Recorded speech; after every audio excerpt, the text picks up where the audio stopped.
Hello, Hamads.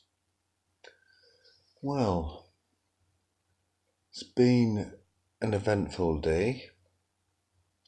It's been a strange day. You know, I've had a few pints of Guinness after the service. Me and my stepdad and his family went to the Moulders Arms. I was there just over a year ago and all. Another funeral went in there. And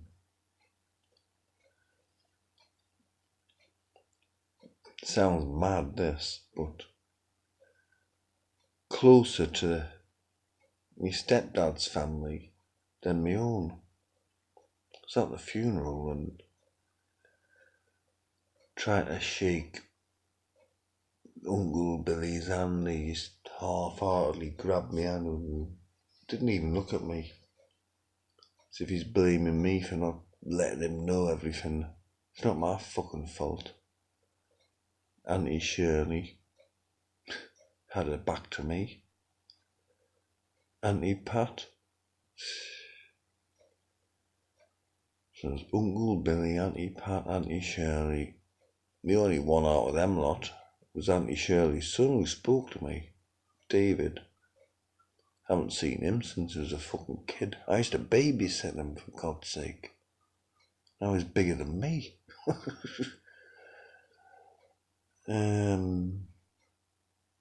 Anyway, I left that little group, went towards the thing and that. The blues. I was supposed to write a poem for my mum. I said I was gonna, but I am a poet. I've had poems published in several books over the years. I just could not put words to paper. Could put pen to paper, but not words. Anyway, yeah, Linda did turn up. His sister.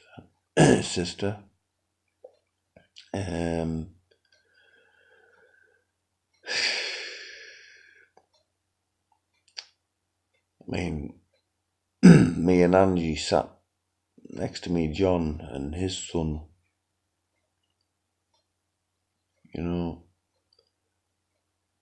And the bloke who read the service out even said, Trevor regards his stepdad as his real dad. And he is, really. And Linda was across the aisle on another pew. She came with this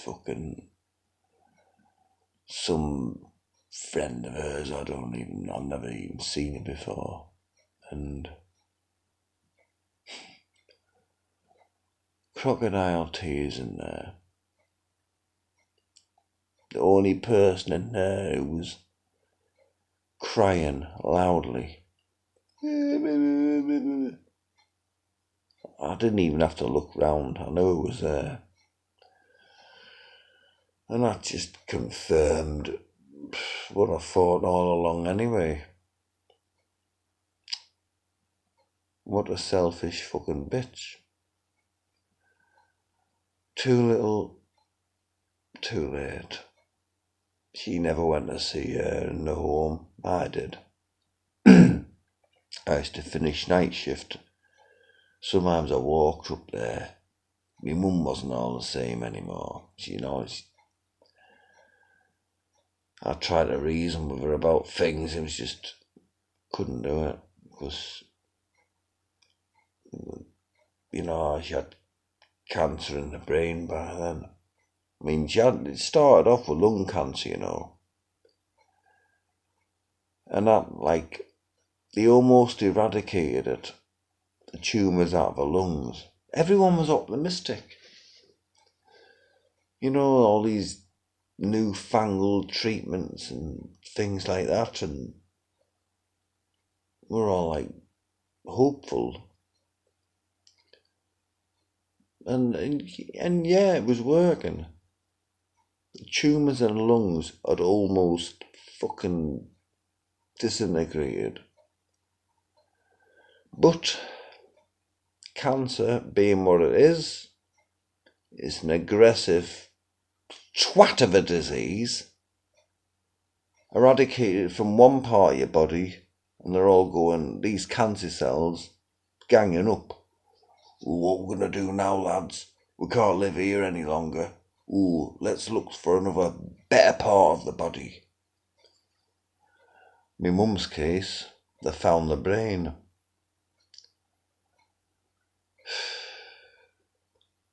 You know, if that didn't happen, she would have lived for years. Because the lung cancer was almost, they almost cured it. But, like I say, brain cancer, and the symptoms are very similar to dementia and that, when I see her and all that. Needless to say, what's done is done. And them two songs in there, Leona Lewis, it's a Snow Patrol song, but I can't remember what the fuck it was. I should remember, it's a song my mum loved. John picked it out. And another one was Everly Brothers.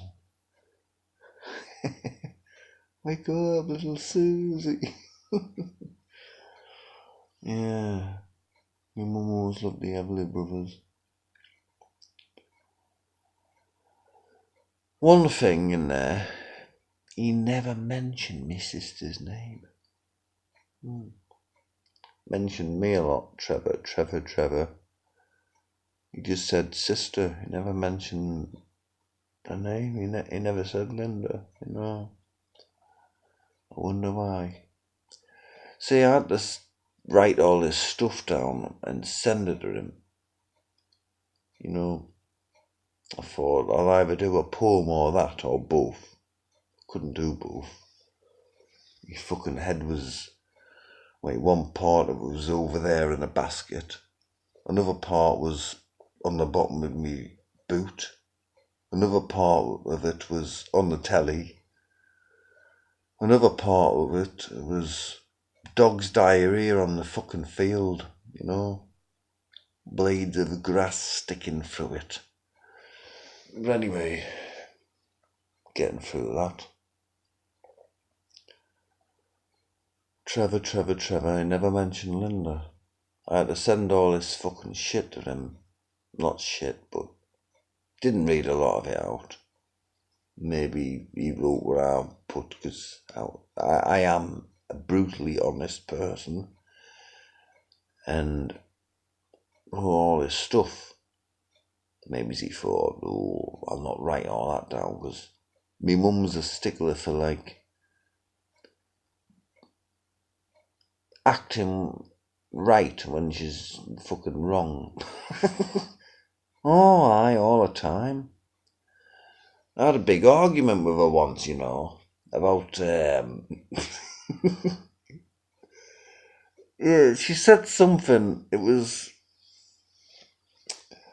I seen this beautiful sunset one day, Trevor. I was on the seafront at Redcar. We used to live in Mask by the Sea. That's a little place between Redcar and Saltburn. David Covers from Saltburn. And Paul Rogers is from Redcar. Anyway. And she says, it was a beautiful sight. Big red sun going down below the sea. I had to collect my thoughts from it. Wait a minute. That's not possible. Mum, scientifically impossible. She says, I'm telling you, I seen it with my own eyes. I said, Mum, as you all know, right, Redcar is on the east coast. Sun sets in the west. I'm saying to my mum that it's impossible, the sun doesn't set on that side of the bloody planet. I'm telling you, I've seen it. She wouldn't have it.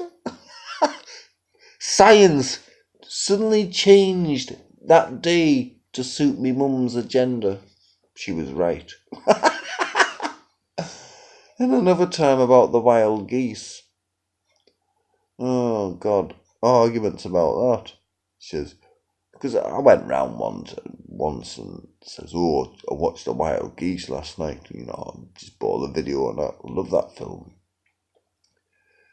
And that film was released in June 1978.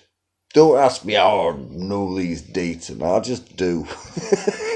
I've got an elephant's memory, man. I've got 10 elephant's memories. And she says, oh, that bloody rubbish film. I went to the pictures with your dad to see that. Me biological dad being Colin Vidamore. No, she didn't. They divorced in 74. And I says, Mum, she would listen. Stormed out the room. I'm saying, how could you have gone to the pictures to see this with Colin when you divorced in 74? This film was released in June 78. And she wouldn't have it. Stormed out the room as she does all the time when she's wrong. Hey, God almighty. I've been many times when her and her third husband had been like John, who I class as my dad, had been having an argument about something. And they're both fucking wrong.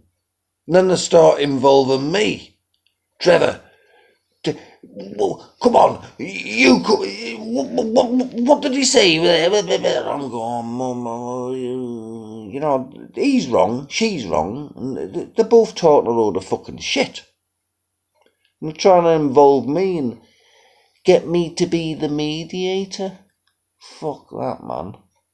I'm busy stroking me cat. Trying to, like, chill out, you know. Headphones on, Santana, Pink Floyd, whatever. Just shut the fuck up, the both of yous. God almighty. Oh, I've no idea, man. Them two. Oh, they could argue. And they were both wrong. That was a funny thing about it. I'm saying, Mum, you're wrong. John, you're wrong. That's it. Headphones on.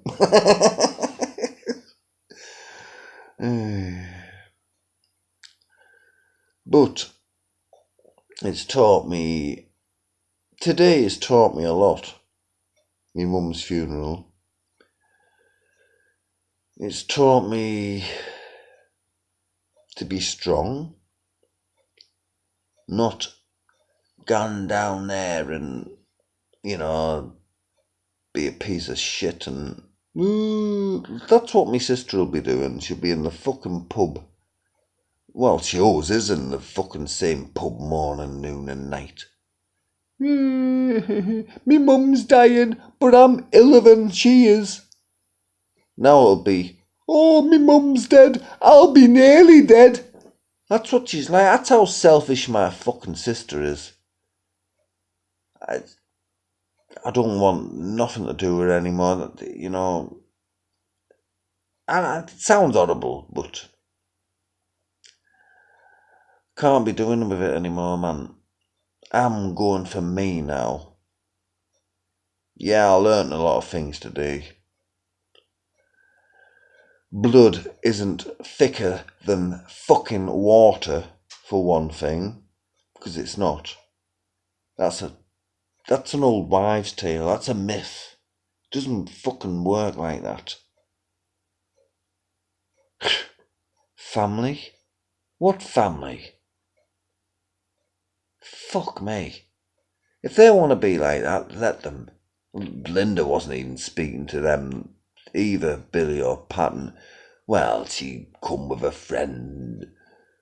I seen her in the distance trying to mingle, but no one was interested, because you all know what she's like.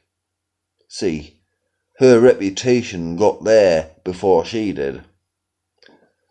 A selfish reputation. So, there you go. One lesson learned. No sister anymore. Get used to it, because I haven't got one now. Uncle Billy, well, I haven't seen him for fucking years anyway. So this big fucking thing on his shoulders. He's had about fucking 4 heart attacks in the last, I don't know. Most of the muscles in his heart's fucking gone anyway. And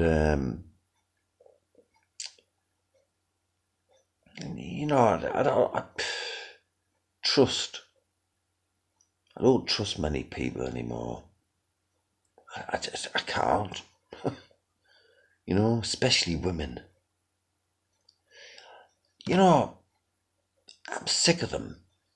Only woman that's ever stood by me is fucking Angie.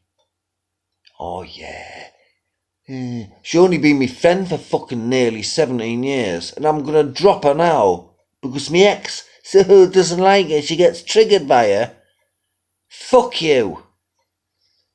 This is my life, not yours or anyone else's.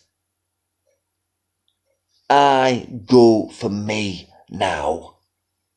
I mean, look at my fucking track record with women. They've all been fucking bitches.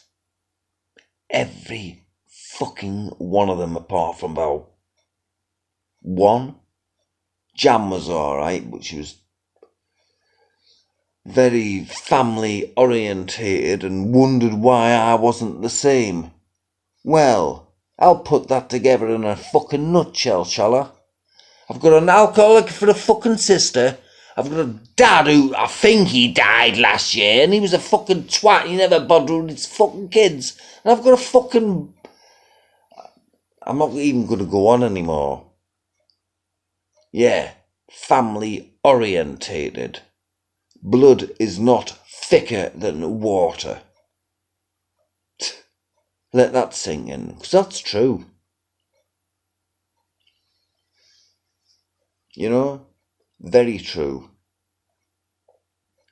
As I found out today. In the Moulders, well, the whole day actually. Getting there, fucking hell. I didn't even fucking sleep last night. I fell asleep on a couch a couple of fucking hours or something before I went out. If I do go to sleep, I'm just going to fucking have nightmares about what a disaster tomorrow's going to be. So I'll just stop up, and I've tried my best to stop awake. But I can't do that anymore. Yeah. Only fucking woman in my life who's ever stood by me. Angie. My God. She's like the sister I never had. I don't fancy her. Doesn't fancy me. We're just fucking best friends, right? And that's it. I mean, my last one, paranoid, schizophrenic, this, that and the other. One before that, who was that? Oh aye, Jan, she wasn't too bad. One before her, burgled me fucking flat. One before her. Oh, the list is endless. Every fucking woman I've had just about has just been a fucking complete cunt. I mean, God, I even ended up with a fucking paedophile. Fucking questioned by the police.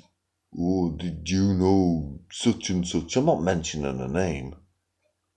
I went, oh, right. I thought it was about fraud. Because she was good at that. That's just another one on a long list of fucking idiots I've been out with.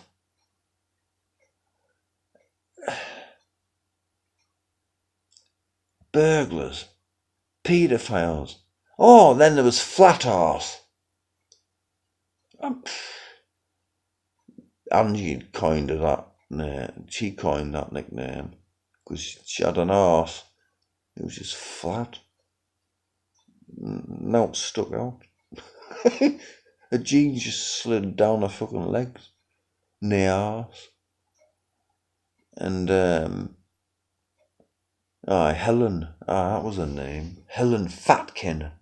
That was her fucking surname. Fatkin. No wonder she was in a hurry to get married to me. To lose a fucking name like that. You know what I mean? Helen Fatkin. Trundle. Every time she come to mine on the weekend, here she is. Trundle. She used to bring her overnight fucking thing on the wheels, like she's in a fucking airport or something. Clumpity clump. Oh, God almighty. And revelation comes out. I'd only been seeing her for 2 weeks. Guess what she says? I'm bisexual. I thought, thanks for telling me now. You've already moved in and everything. I kicked her out not long after that. Not that I'm biased or anything or prejudiced against, bisexuals. Well, actually, I'm a bit suspicious of bisexual people. Gay people, I've got lots of gay friends. I don't mind them. When you're bisexual, though, I find it highly suspicious that somebody can't make their mind up whether they like men or women, you know what I mean? So they're not like gays, they're different. Then again, some of them write good songs. David Bowie did, didn't he? Not that I'm a massive fan, but... and then there was fucking... Tosh held a fucking tooth in bastard blue tack. Fucking front tooth fell out, It wasn't a real tooth, a replacement. She wouldn't speak to me for about a week. She's always had her mouth shut. What are you doing?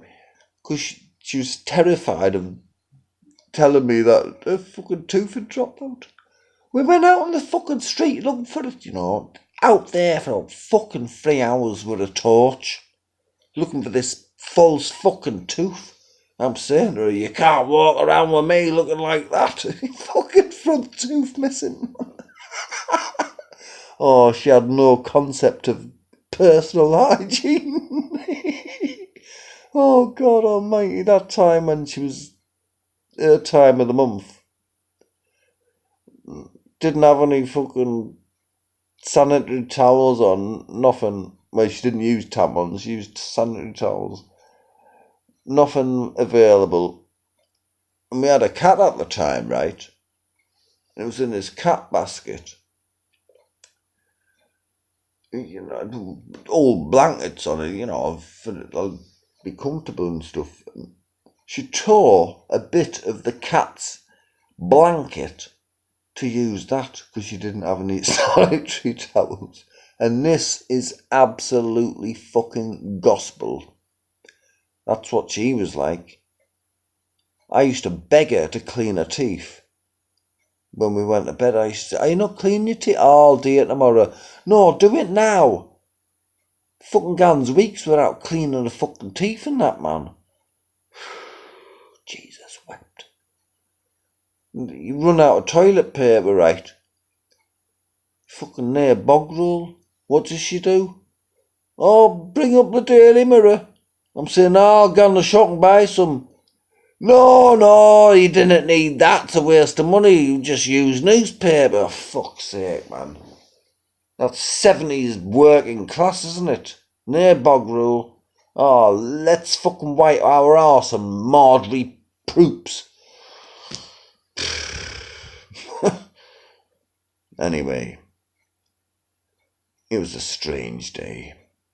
Like I say, it's taught me a few things. Not to trust many women anymore. Because women are dangerous. A lot of them are poison. I mean, don't get me wrong,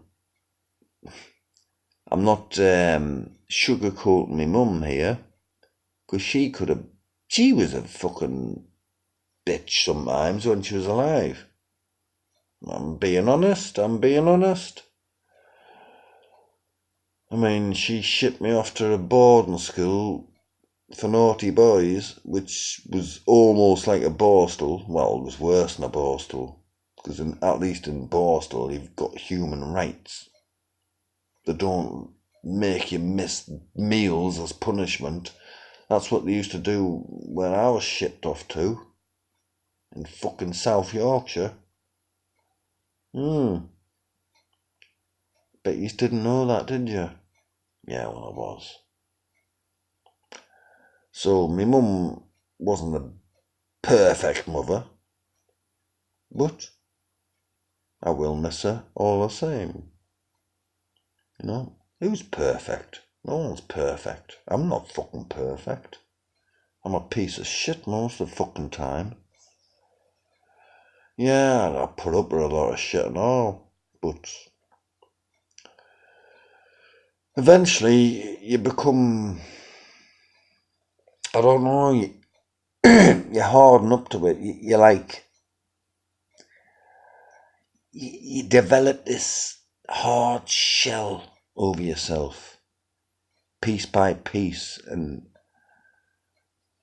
people are knocking on it to insult you and try and destroy your life. But, you know, this shell's big enough. Oh, you can't get through. Try again. That's what you learn to do over the years. You know, you isolate all this crap and build a shell around yourself. Well, in Pink's case, a wall. Oh, God. Less said about that, the better. Fucking Bob Bastard Geldof. He played the part of him, didn't he? Fucking virtuous signal. Fucking bastard. The worst one ever. Anyway, I'm gonna go. I'm boring the fucking tits off everyone. But, oh, I've got some pictures here.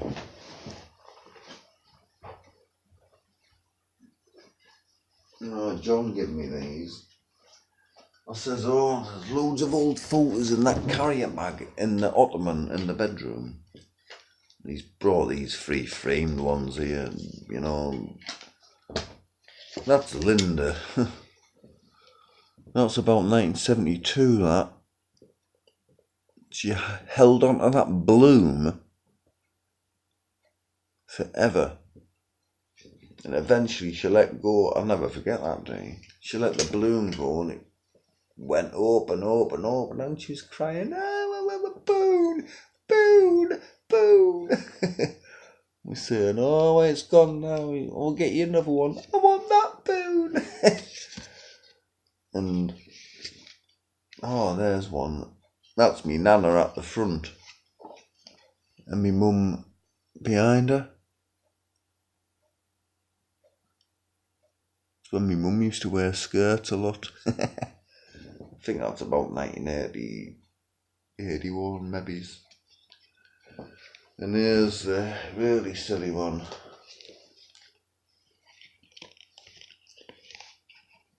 Look at me at the end. Oh, God almighty. I was a cheeky little chappy then. Still long hair as well.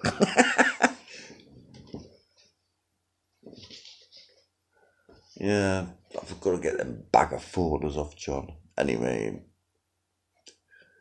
I'm off. Still got me bloody tie on and everything, man.